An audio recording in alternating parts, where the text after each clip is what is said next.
ఉన్నప్పుడు మనం అప్లై చేయొచ్చు వాటిని. అవి తీసుకొని పెట్టుకుంటే చాలా మేము రికమెండ్ చేస్తున్నాం.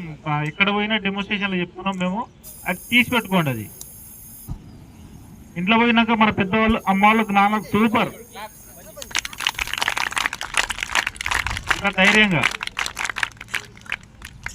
ఇప్పుడు నువ్వు గంట 2-3 గంటలు అంటే దాన్ని హీట్ ప్రొడ్యూస్ అంటే ఆ సాధనకు చేరే వరకు హీట్ అయిందనుకో, అప్పుడు అది కూడా ఫైర్ అవుతుంది. సో దాని మీద ఏం వాడాలి? నీరు వాడుతా. మరి ఏం వాడాలి అక్కడ? అది పుట్టబడిపోతుంది ఇంకా కంప్లీట్గా ఫైర్ ఉండదు ఇంకా తర్వాత. అది ఆయిల్ ఫైర్స్ అన్నమాట.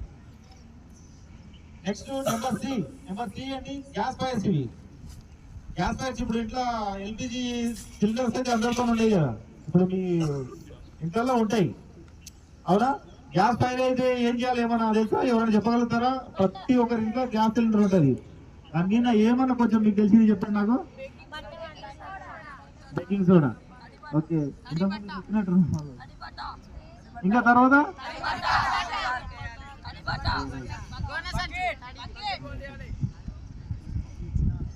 ఓకే, దీని మీద ఏంటంటే మనము దీన్ని కూడా మన వాటర్ యూజ్ చేయవచ్చా?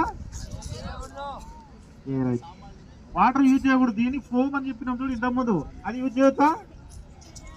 అది కూడా చేయొద్దు. మరి ఏం యూజ్ చేయాలి? CO2 DCP. CO2 అనేది ఇటు ఉంది చూడు, ఇది CO2 ఇది. ఓకే, ఇక్కడ నుంచి మనం ఇది హారన్ ఆన్ చేసినప్పుడు ఇక్కడ నుంచి మనకు CO2 అనేది రిలీజ్ అవుతుంది. అది అక్కడ అప్లై చేయవచ్చు. నెక్స్ట్ DCP, ఇది కూడా మనం అప్లై చేయవచ్చు గ్యాస్ పైన. ఇంకోటి బకెట్ తోటి కూడా కొట్టవచ్చు. పుటప్ మెథడ్స్ కూడా చూపిస్తాం మీకు. నెక్స్ట్ డీ క్లాస్ ఫైర్ అంటే తెలుసా? మెటల్ ఏదైనా కాలుతుందా? మెటల్